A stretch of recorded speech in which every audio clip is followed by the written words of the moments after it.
Hello, everyone. Welcome. Thank you for joining us today. Please give us a moment while we get the slideshow set up and let a few more folks sign on.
All right, welcome to today's call.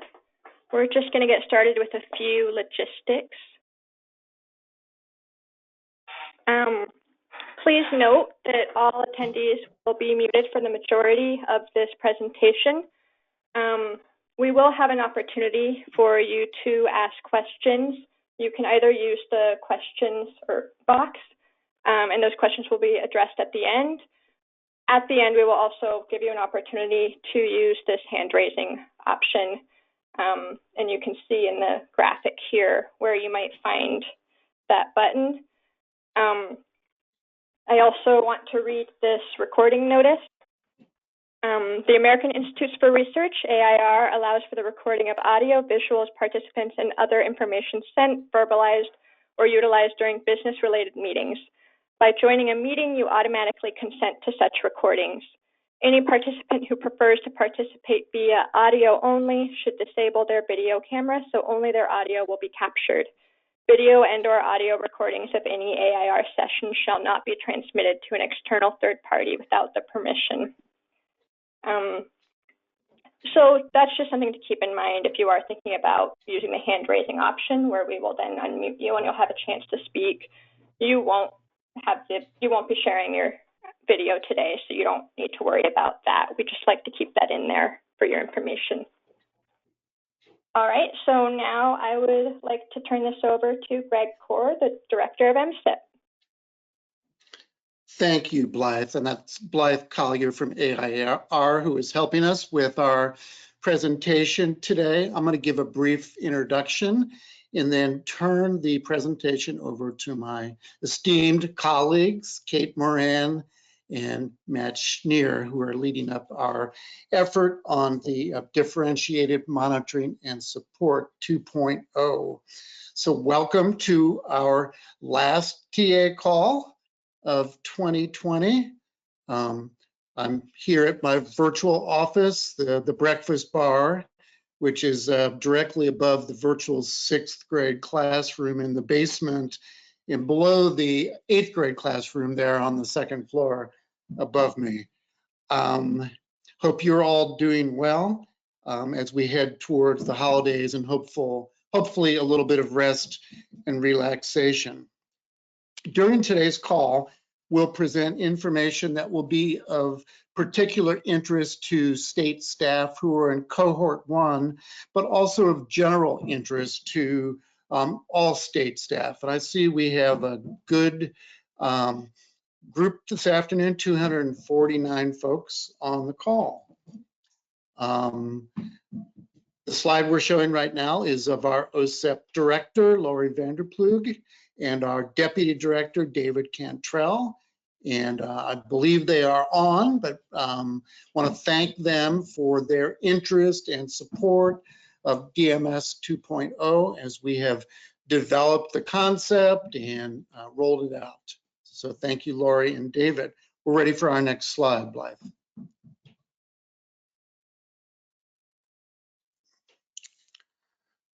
We rolled out the concept of DMS 2.0 on August 26th. I expect that many of you were on that call. And then we held our first of what are typically going to be monthly calls on October 22nd. And just a very brief overview. Most of you probably know this, but as a refresher, DMS 2.0 is a component of results-driven accountability. In DMS 2.0, we will monitor every state's Part B or Part C program during a 5-year cycle.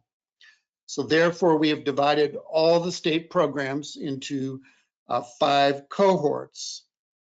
The monitoring and support process for each state will occur over a 3-year period.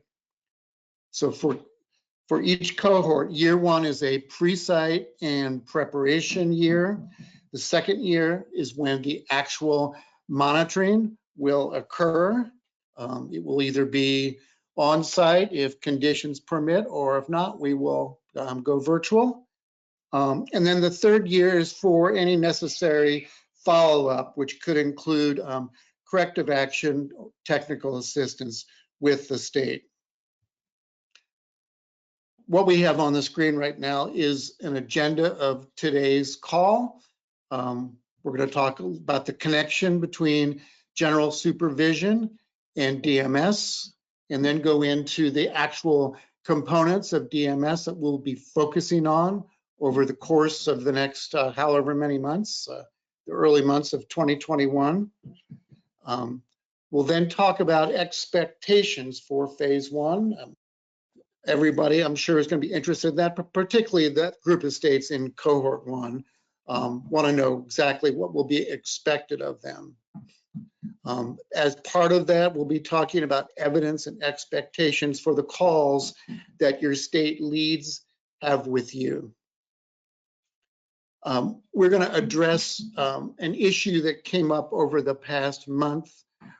This is kind of an update on what happens if during the course of our pre-site year, we identify noncompliance. And we felt like it was important to update you on this particular issue. We're going to briefly introduce the DMS framework, which we'll be talking more about on subsequent calls, give you a brief preview of phase 2, and then talk a little bit about how you should prepare your state, even if you're not in cohort 1, and then wind it up with talking about the types of supports that we're providing for all states throughout the DMS 2.0 process. So Blythe, you can go to the next slide, please.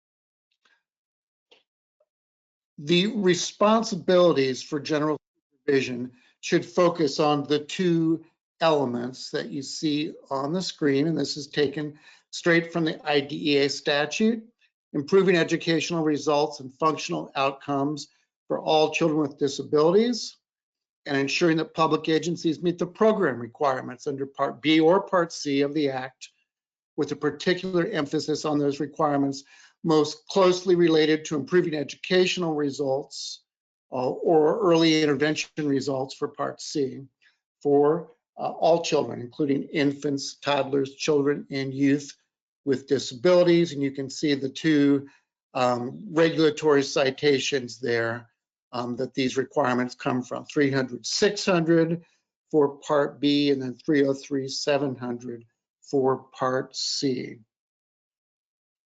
And I believe at this point, I turn the presentation over to Kate Moran. Kate? Thanks. So Blythe, next slide, thanks. We wanted to highlight today during this presentation that our work related to DMS is also going to be looking at results. DMS is looking at both results and compliance as integrated components. So we want to highlight that the results activities and engagement is not going to be lost through our new DMS 2.0 process.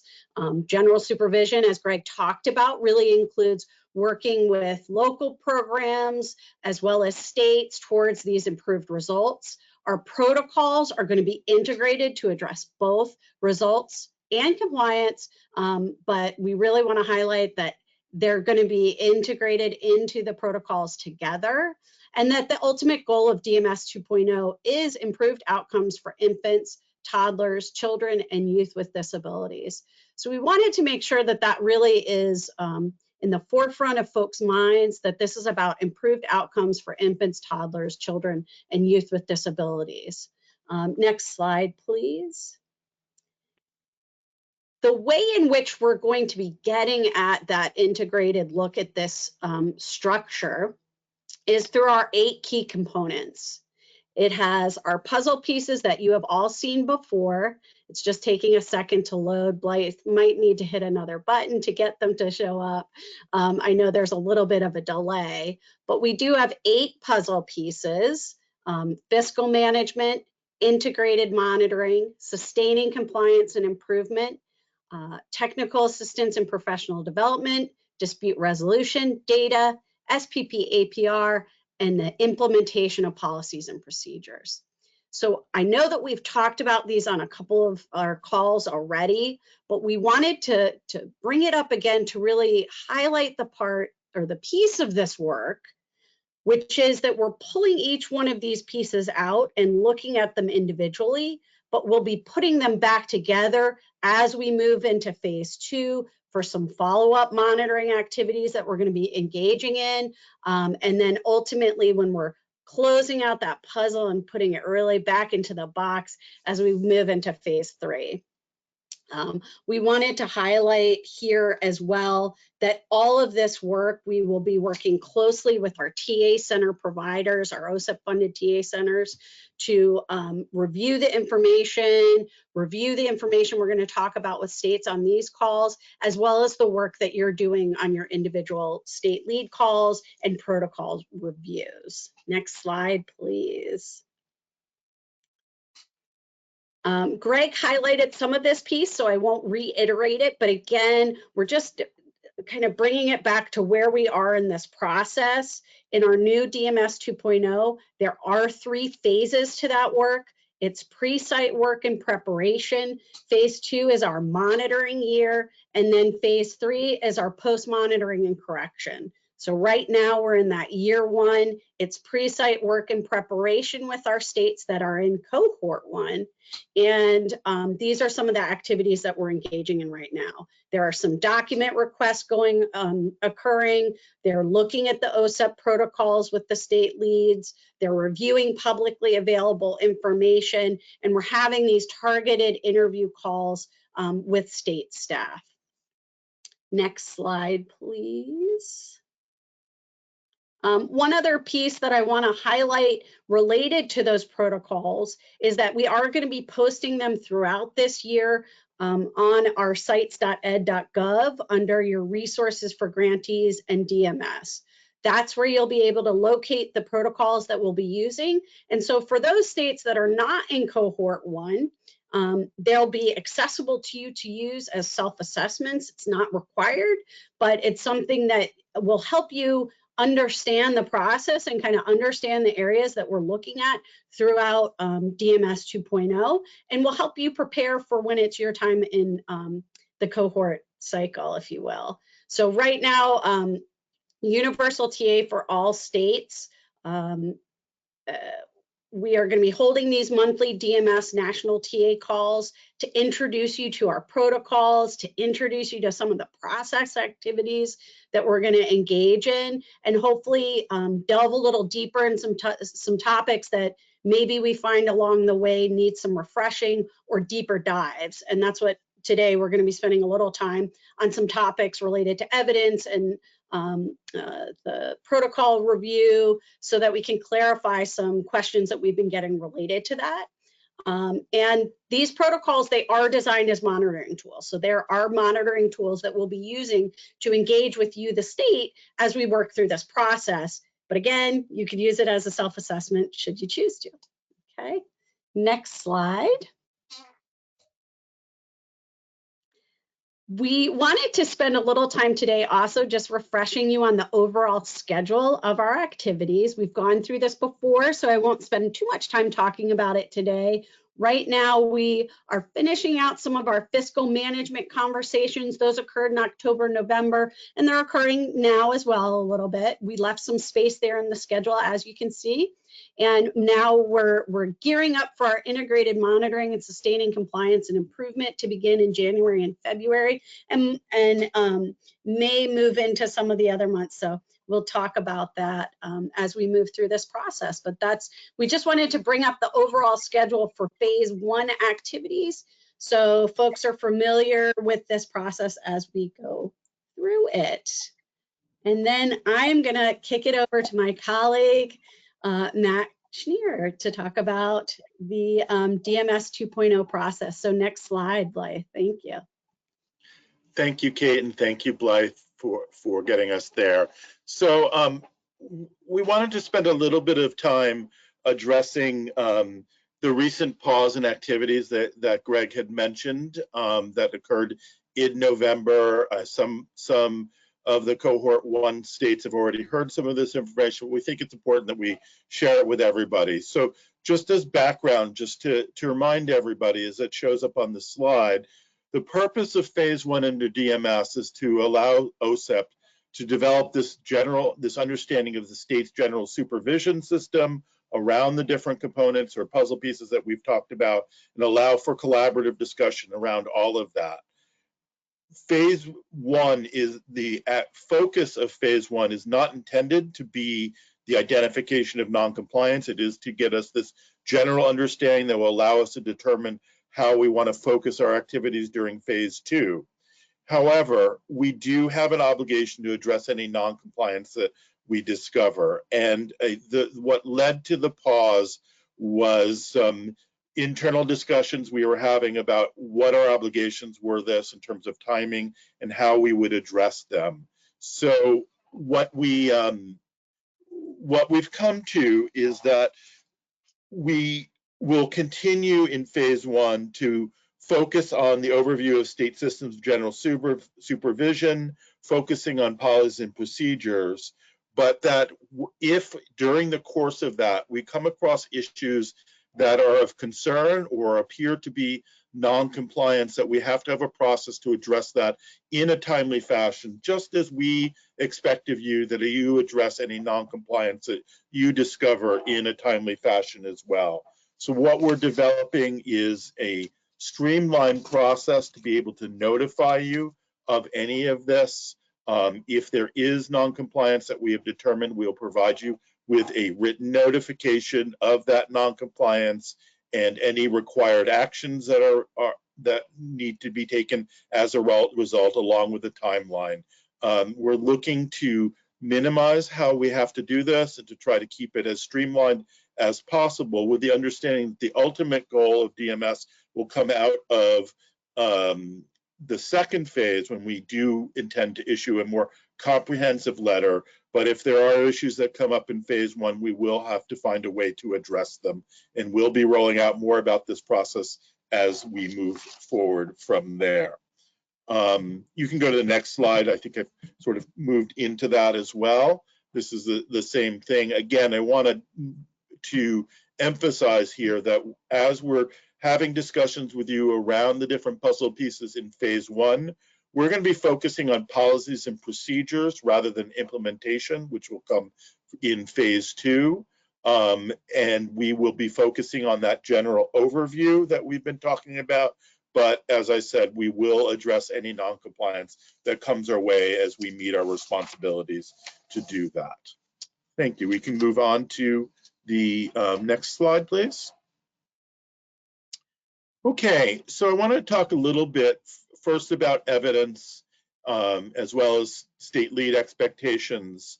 One of the questions we've been getting, issues that have been come up as we've gone through this process in the first couple of months, is in our protocols that we've shared so far and the protocols that we will be sharing in the future, there's a list of suggested documents. And we, at times, as Kate referenced earlier, we start by looking at the publicly available information that we have, but there are times we'll talk to you and ask for other documents that you might have available that address those issues. I want to make clear that that list of documents it represents the types of documents that we have found to be helpful in addressing the questions that we're trying to answer, to help us understand your systems.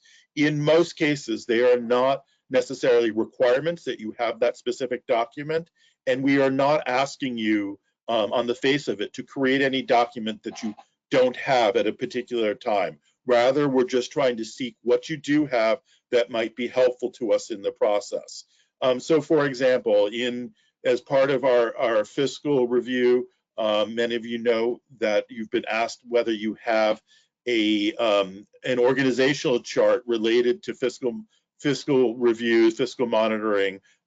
That's just something that we've found helpful to try to understand who are the players and how things work. But if you don't have that document, we are definitely not asking you to create it for us. We're just trying to see what you do have at that time. If during the course of our review, there are things that we come across that we think are actually required, we'll certainly notify you of that. But as a general rule, we'll just ask you if you have something. If you don't, we'll move on from there. So other things about this slide.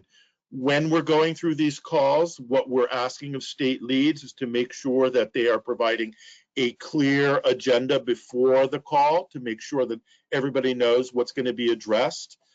So which piece of a particular protocol is going to be addressed, what kinds of questions we want, and also very importantly, who are the players that need to be participants in that call. We know, particularly when we're looking at fiscal or sometimes data or other things, sometimes there are people outside of the special education or early intervention offices that need to be part of those calls to be able to answer the questions.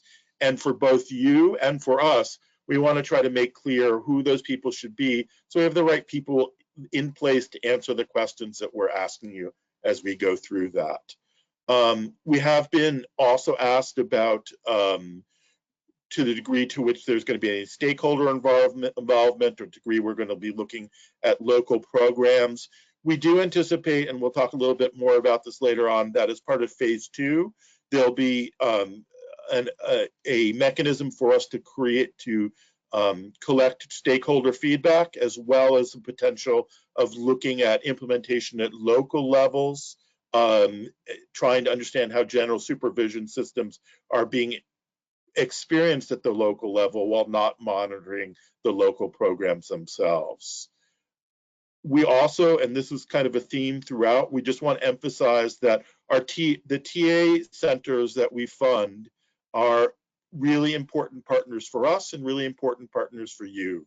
We hold monthly calls with NCSI, with ECTA, IDC, and DAISY talking about this process. We know that they're also holding calls with cohort 1, in some cases cohort 2 states, and we just urge you to engage with them as they are there to help you through the process, provide additional clarification. They also serve as a great communication means to us. They are very good about letting us know what feedback they've been hearing. It's a good way if you don't want to identify yourselves. If you have a question or concern, you can go through them and they can certainly submit that to us anonymously. So just a plug for our TA centers and how important we see them throughout this process. Next slide, please.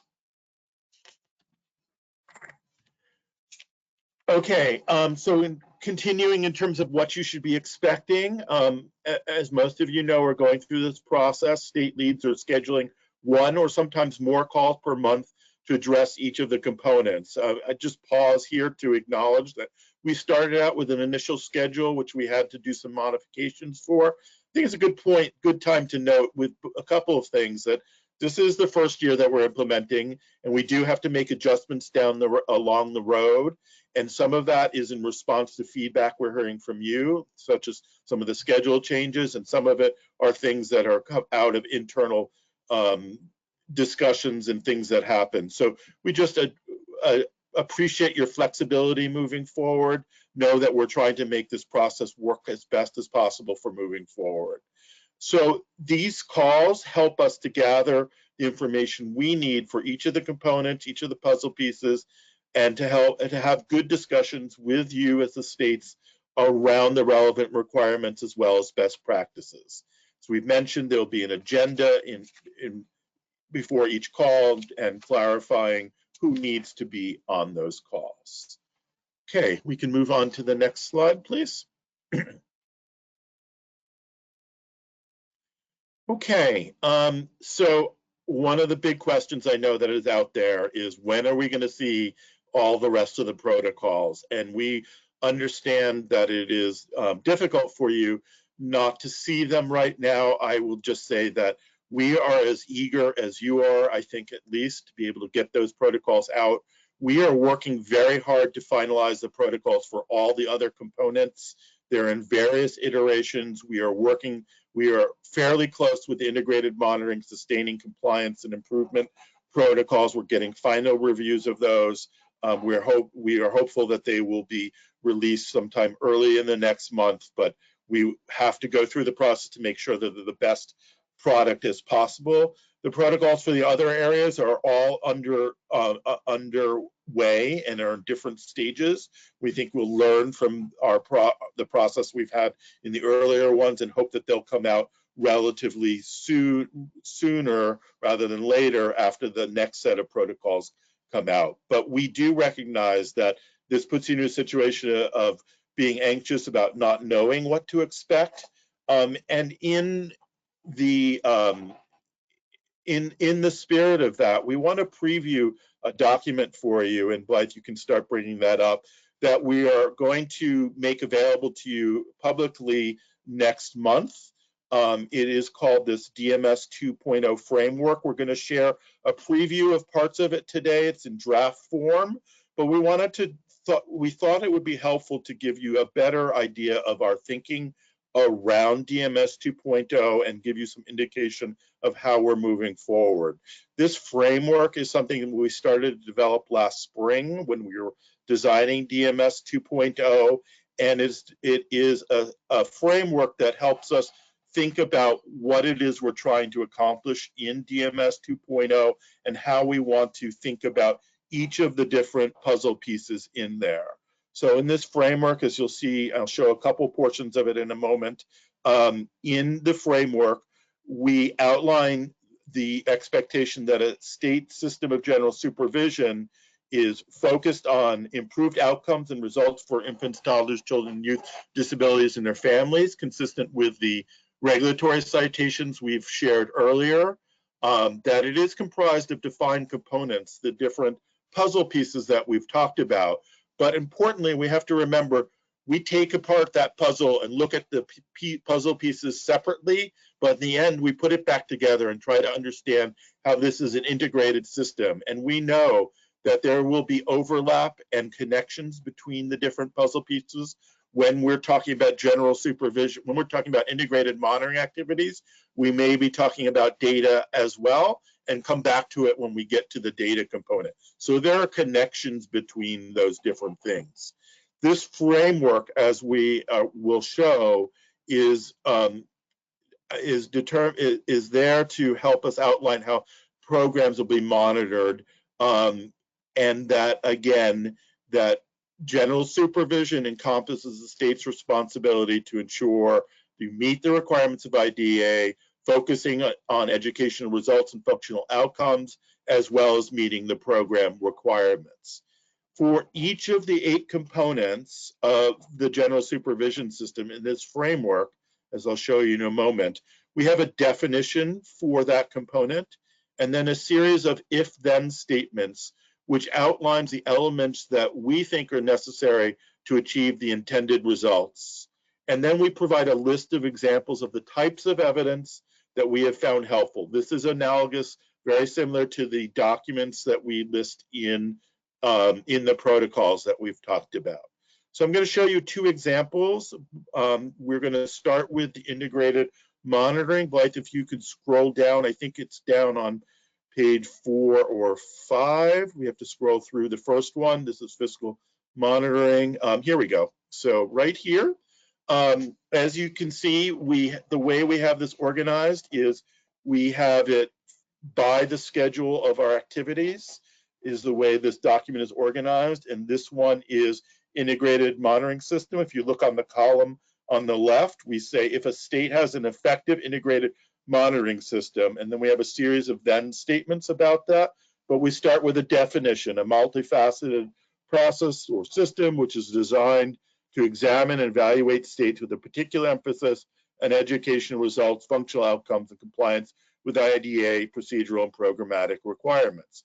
So we're saying if you have this, then we would expect to see the following: that the state is continuously examining data, they're analyzing the data of their local programs to be able to look at whether or not the local programs are doing those 2 things that we talked about, improving educational results and functional outcomes, and meeting the compliance requirements of IDEA.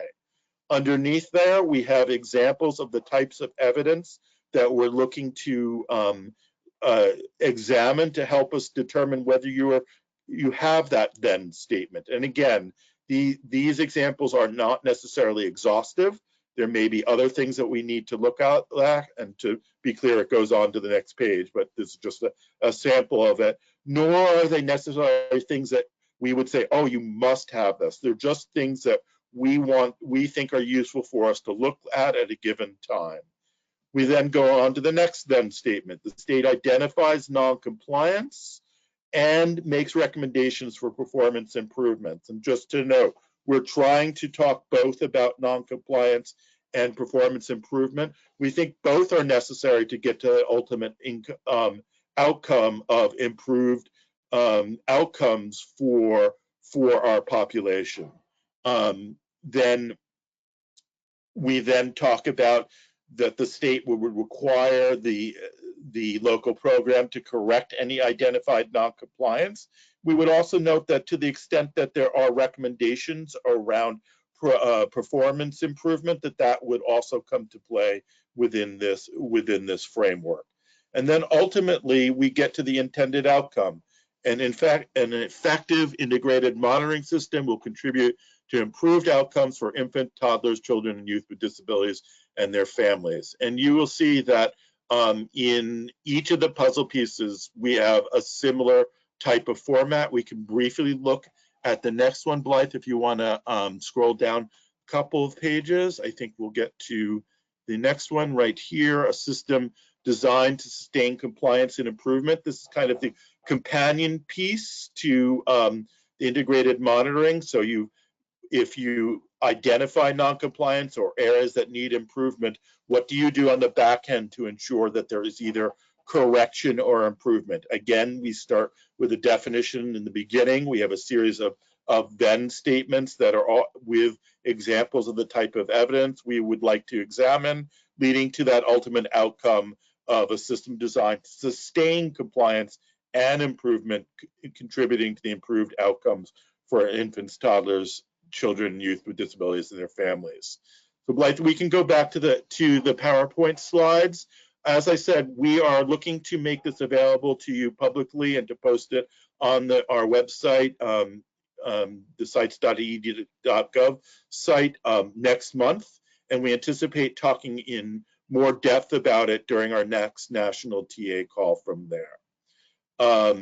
So yes, thank you for that. And we can then move on to the next slide. And I think I'm handing it back over to Kate. Thank you, Matt. And I know there have been a lot of questions about the website and where you can get some of the protocols and the information. And if you do look in the chat, I did post a link to where that is on our sites.ed.gov under resources. So that link is in the chat. It is also going to be included at the towards the end of this PowerPoint. So it'll be in the PDF that's attached. We wanted to talk just briefly about phase 2 because we know people are thinking about it, wondering, you know, what it's going to look like, what are these activities that are going to occur. So we wanted to talk briefly about where our thinking is related to phase 2 activities. We're actively having discussions and developing and working on resources and tools, both internally as well as with our OSEP funded TA Center partners. Phase 2, of course, was originally intended to be on-site, but we will have to play it by ear as far as where we are with the pandemic, and maybe it will continue to be a virtual activity. That'll have to play out next year as we see where we are. Phase 1, as we've talked about, is this pre-site and preparation year. So we're engaging in discovery activities that will guide the engagement that occurs during phase 2. So those components that we're looking at that need a deeper dive, or where we're going to be going from this year, where we're looking at the policies and procedures. Next year, we're going to be looking at that implementation piece. So how are they being implemented, both at the state level and then at the local level? We are going to be engaging in stakeholder feedback components, and for we know that some states were asking, well, how does the local, you know, LEAs and EIS programs, are they going to be involved? How will they be involved? We see that there will be some engagement with local programs, LEAs and EIS programs, as part of our verification of implementation and engaging in some discussions with some of your programs in relation to the work that you as the state are engaging with them. So as we finalize and firm up those processes, we'll be sharing those with you through these calls and through the conversations that folks will be having with their state leads on your monthly calls if you are in cohort 1, or your regular TA engagement that you have with your state leads. So both through this area, this media, if you will, and also hopefully a little bit more closely engaged at the state lead level. So if we want to go to the next slide, Blythe, we wanted to highlight, since a lot of the discussion is about those states that are kind of going through it right now, we want to highlight, since this is a more broad technical assistance call for all of our states, what can you be doing if you're not in cohort 1? So we've talked about that we're going to be posting the protocols as they're being developed. We strongly encourage other states to be looking at those, engaging in your own state teams of looking at those questions and determining if you have any gaps. Participating in these monthly TA calls and discussions with your state leads about preparing for where you might be in the cycle, and what information you may need to be maybe developing or getting into place. Engage actively with your TA partners. They're knowledgeable, they know this information, and they'll be good resources for you to work with.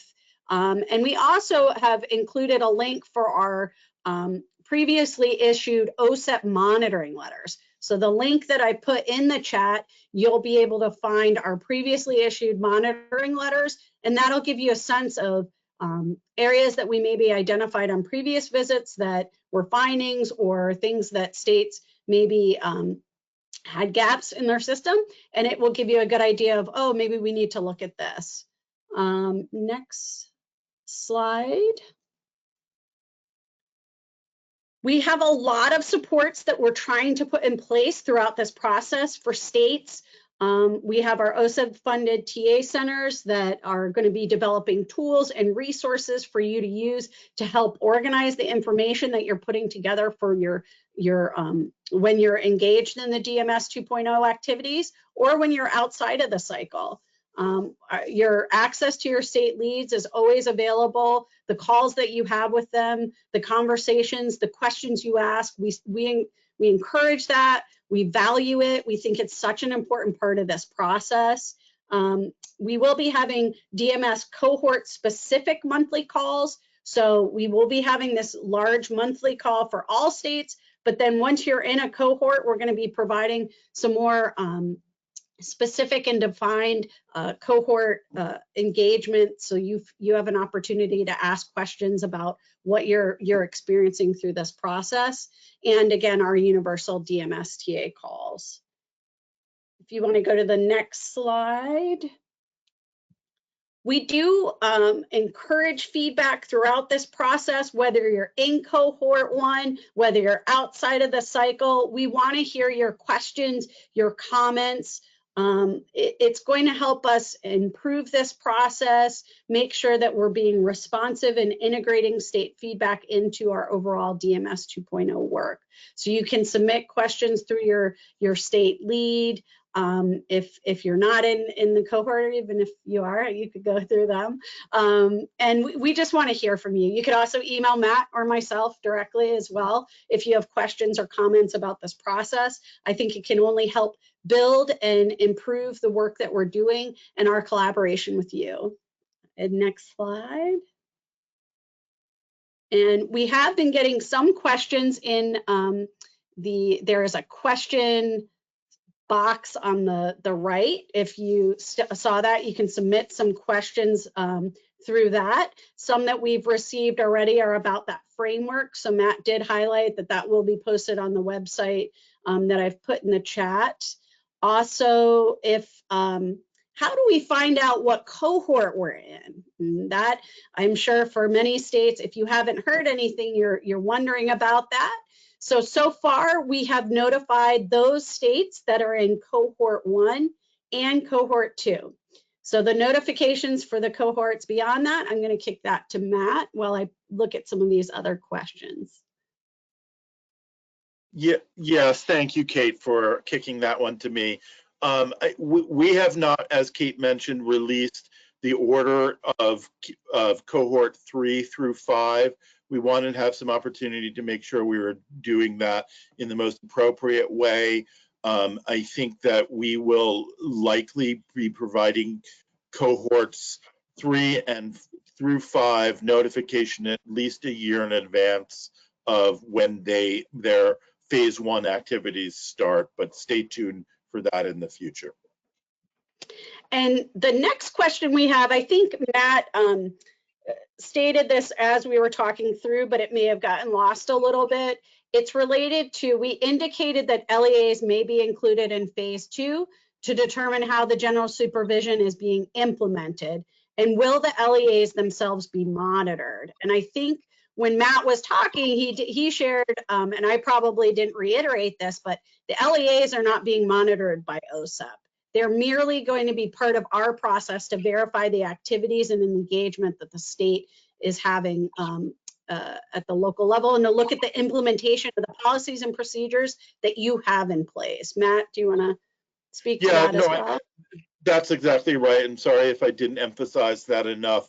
This is something that we've done in the past, both in our old verification visits, as well as some of our DMS 1.0, where we've determined we want to understand how a particular system is being experienced or implemented at the local level, and that we therefore have some discussions with local programs, look at some information from that.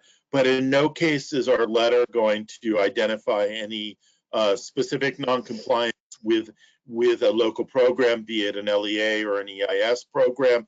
Rather, it will be using that to sort of triangulate what we've learned at the state level about the state system itself. Yep. And the next question we have is, would this process potentially be affected by a new administration? Well, you know, I can't say with any certainty. I believe that we have a solid system that we've developed that has support of both the career staff up through the department as well as our current political administration. Our Deputy Director, David Cantrell, is a career staff. He'll be continuing with us and he's supportive of this process. So I anticipate that the DMS 2.0 will continue much as it has, but we obviously will address any issues that come up from new administration as they come forward. I also want to highlight that if you'd like to raise your hand, I think Blythe had mentioned that at the beginning of the call, there is that function. So Blythe, I don't know if there are any hands raised. I think I've addressed most of the ones that are in the chat. I did notice a little while back there were some raised, but they went down. So I don't know if those were purposeful or questions were answered, but I don't see any up. Any further questions in the chat that folks have, or? While we're waiting to see if this comes forward, I just want to reiterate something that Kate said. We are really interested in hearing your questions and your feedback, whatever cohort you're in, and encourage you to reach out, whether it's through your state lead, whether it's through a TA center that you're working through, whether it's directly through Kate or myself or Greg. We want to hear from you, and we want to be able to address any questions in the most comfortable format. We recognize that these big calls are not always the easiest place to get your questions answered, but we just want to reiterate that. Does anything else come through while I vamped a little bit? Okay. No. Greg, All is right. there anything, Greg, if you're still with us, is there anything you wanted to share? Final words? There is. Oh, wait, I'm sorry. There is. I'm sorry, we Okay, did just let's get another deal with the question first. Okay. Yep. The question is, did you state that the phase 1 information will be shared with OSEP via calls with state leads? So the phase 1 protocols will be posted on the website link that I put in the chat. So, and in addition to the framework that we come up with, all of these calls, the monthly TA calls, are recorded and posted on the website as well. So all of that information will be posted on our website.